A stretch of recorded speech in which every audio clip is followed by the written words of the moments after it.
So update us exactly that this is your newer testing machine. How significant is it in terms of accuracy of the tests and ultimately speed with which it can process them? Yeah, I think that's really the big advantage that we're bringing. And I think, as you know from knowing the company over the years, we've been the world leader in HPV testing and most sexually transmitted infection tests. And while we developed an initial test that kind of mirrored our flu test, we really turned to the high volume opportunity we have. And I'm going to try to dimensionalize this as simply as I can, which is this is all about getting a lot of results quickly to the patients where and when they need it. And the magic in our test, and we run millions of tests a month normally for sexually transmitted infections, is this simple. And I hope you can see this. After somebody gets swabbed, this swab goes right into the tube. The swab gets broken off. This tube gets sealed. And for all the video that you always see about people then pipetting in the labs and try to take stuff out, what happens with this tube is it never has to be touched again by anybody taking anything out, because our transport medium is also what is used on the tube.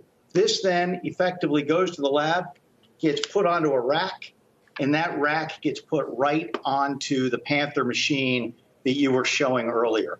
The Panther machine is a high-volume, high-throughput instrument.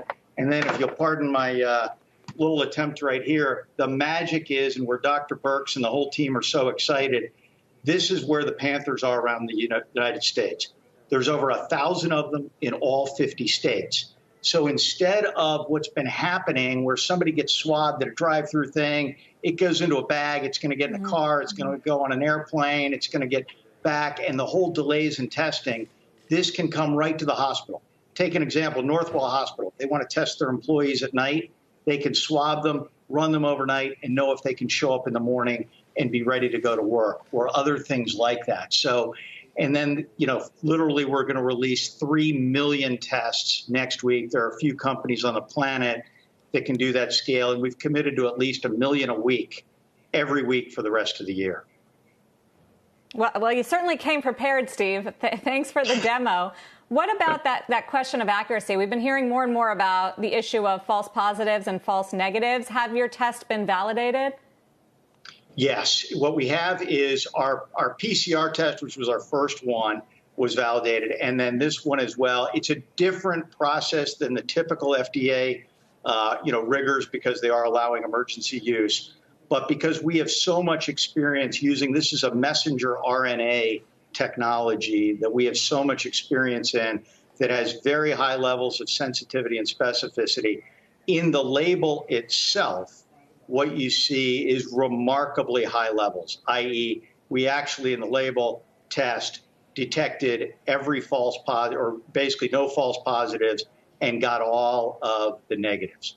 So, that's what the high throughput, and by eliminating all the manual variation that happens in so many tests, back to that simple piece, this is highly automated.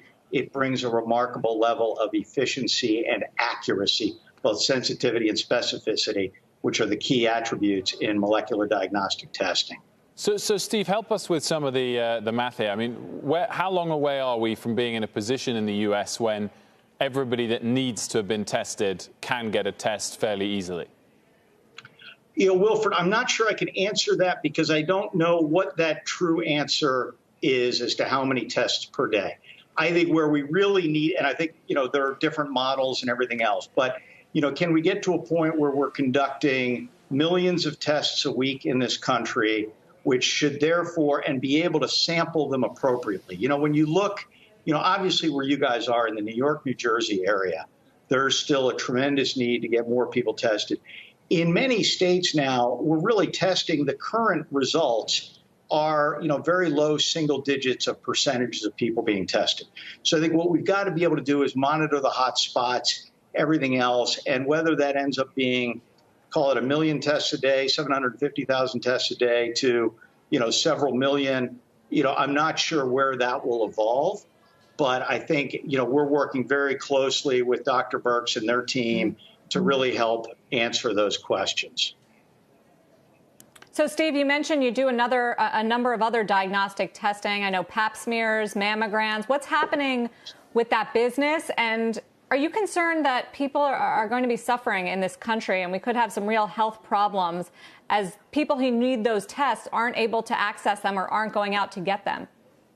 Sarah, I love you asking that question because I do think it's one of the very real unintended consequences. Obviously, we've got to fight the pandemic and the concern right now. But when you think about diagnostics, it's all about finding things early. Mammograms, as frankly, probably on the order of 80 or 90% of people put off their mammograms this month. Detecting cancer is about detecting things early.